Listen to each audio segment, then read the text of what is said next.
IPL 2024 17వ season చితక్ కొట్టేస్తుంది. Previous 16 seasons కంటే ఈ సీజన్ కొంచెం ఎంటర్టైన్మెంట్ ఎక్కువగానే ఇస్తుంది. బట్ అది బంతితో అనే కంటే బాల్తో అంటే చాలా బాగుంటుంది. ఐపీఎల్ మొత్తం 16 సీజన్స్లో క్రియేట్ చేసిన ఆల్మోస్ట్ 90% రికార్డ్స్ అన్నీ ఈ సీజన్లో బ్రేక్ చేయడమే కాదు, రీక్రియేట్ కూడా చేయబడ్డాయి. ప్రతి సీజన్లోనూ ప్లే ఆఫ్స్కి వెళ్ళే టీమ్స్ మధ్య బీభత్సమైన కాంపిటీషన్ చూస్తూనే ఉంటాం. అయితే ఈ సీజన్లో ఆ కాంపిటీషనే కాదు, 4లు 6ల మధ్య అంతకు మించి కాంపిటీషన్ అయితే అబ్జర్వ్ చేస్తున్నాం.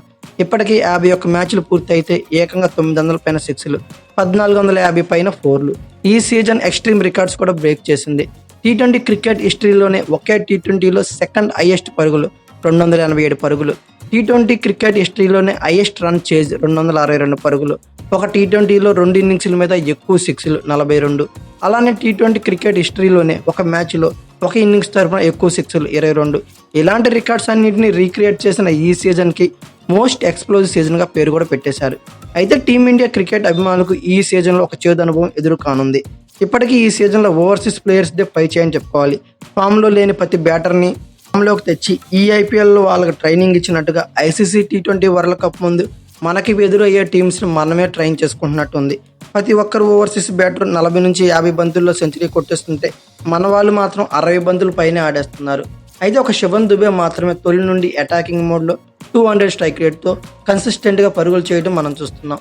అయితే ఈ సీజన్లో పాయింట్స్ టేబుల్లో కూడా రోజు రోజుకి మిరాకిల్స్ అబ్జర్వ్ చేస్తూనే ఉన్నాం. ఇప్పటికీ 51 మ్యాచ్లు పూర్తవగా రాజస్థాన్ రాయల్స్ అదిరిపోయే పర్ఫార్మెన్స్తో తొలి నుండే ఈ సీజన్ డామినేట్ చేస్తూ 10 మ్యాచ్ల్లో 8 గెలిచి కేవలం 2 మాత్రమే ఓడిపోయి 16 పాయింట్లతో అగ్రస్థానంలో కొనసాగుతుంది. అలానే కేకేఆర్ ఆల్రౌండ్ షోతో అదరగొడుతూ 10 మ్యాచ్ల్లో గాను 7 గెలిచి 3 ఓడి 14 పాయింట్లతో సెకండ్ ప్లేస్లో ఉంది. Lucknow super giants, sunrisers Hyderabad 2 teams కూడా 10 మ్యాచ్ల్లో 6 చొప్పున గెలిచి 3rd అండ్ 4th స్పాట్ల్లో కంటిన్యూ అవుతుంది. అయితే ఈరోజు అసలు మ్యాటర్లోకి వెళ్ళిపోతే ఐపీఎల్ 17వ సీజన్లో ఇప్పటికే నిబంధనల రూపంలో ప్రయోగాలు జరుగుతూనే ఉన్నాయి. ఇప్పటి వరకు మరో ప్రయోగానికి అయితే బీసీసీఐ సిద్ధమైపోయింది. హిమాచల్ ప్రదేశ్లోని ధర్మశాల వేదికగా జరిగే ఈ 2 ఐపీఎల్ మ్యాచ్ల్లో హైబ్రిడ్ పిచ్లు ఉపయోగించబోతుందంట. అయితే ఈ టోర్నీలో 200 పైన స్కోర్లు తరచూ నమోదవుతూనే ఉన్నాయి. 200+ లక్ష్యం కూడా పెద్దగా నిలవట్లేదని చెప్పుకోవాలి. ఈ పరిస్థితుల్లో బ్యాటర్లకి బౌలర్లకి సమానమైన సహకరించేలా పిచ్చులను తయారు చేయడానికి హైబ్రిడ్ పిచ్చులను రూపొందిస్తుందట. ఈ 2 మ్యాచ్ల్లో వచ్చే ఫలితాలను బట్టి మున్ముందు రాబోయే మ్యాచ్ల్లో ఇలాంటి ట్రాక్లని వాడాలనే అవకాశాలు కూడా కనబడుతున్నాయి. ఐపీఎల్ అంటేనే 6లు 4లే. ఎంత టీ20 అయితే మాత్రం పిచ్చులు బ్యాటర్లకు మాత్రమే సహకరిస్తే ఇంకా బౌలర్లు బంతులు వేయటం ఎందుకు అనిపిస్తుంది? ఏకపక్షంగా ఒకరి వైపే మ్యాచ్లు ఉంటే మజా ఏముంటుంది? ప్రస్తుతం ఐపీఎల్ 17వ సీజన్లో మ్యాచ్లను చూస్తే ఎక్కువ శాతం బాదుడే కనిపిస్తుంది. బౌలర్లకు అవకాశం చాలా తక్కువగా ఉంటుందని తెలుస్తుంది. 2 బౌన్సర్ల నిబంధన తప్ప వారికి ఉపయోగపడేది ఏదీ కనబడటం లేదు. ఇప్పటి వరకు ఈ సీజన్లో 51 మ్యాచ్లు జరిగితే ఇందులో 30 ఇన్నింగ్స్లో 200+ స్కోర్లే నమోదయ్యాయి.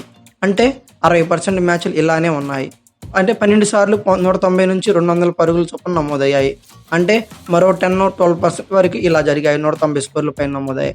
బౌలర్లు అంటే బ్యాటర్లకు లెక్క లేకుండా పోతుంది. సన్ రైజర్స్ హైదరాబాద్ అయితే ఏకంగా 2 సార్లు ఐపీఎల్లో అత్యధిక స్కోర్లు నమోదు చేసింది. 6లు బాధేస్తుంటే అభిమానులకు పండగలాగా ఉంటుంది. కానీ మరీ ఏకపక్షంగా బాగుతుంటే బంతికి బ్యాట్కి మధ్య సమతూకం అయితే లేక బోరు కూడా కొడుతుంది. ముఖ్యంగా ఐపీఎల్లో అత్యధిక స్కోరులను సన్ రైజర్స్ 4 మ్యాచ్ల వ్యవధిలో 2 సార్లు సాధించిందంటే బంతి ఏ స్థాయిలో తాండవం చేస్తుందో అర్థం చేసుకోవచ్చు. బెంగళూరుతో మ్యాచ్లో సన్ రైజర్స్ ఏకంగా 287 పరుగులు చేస్తే బెంగళూరు కూడా మేమేం తక్కువ తినలేదని చెప్పి దాదాపు కొండంత లక్ష్యాన్ని ఛేదించే పని చేసింది. ఏకంగా ఆర్సీబీ 262 పరుగులు చేసింది.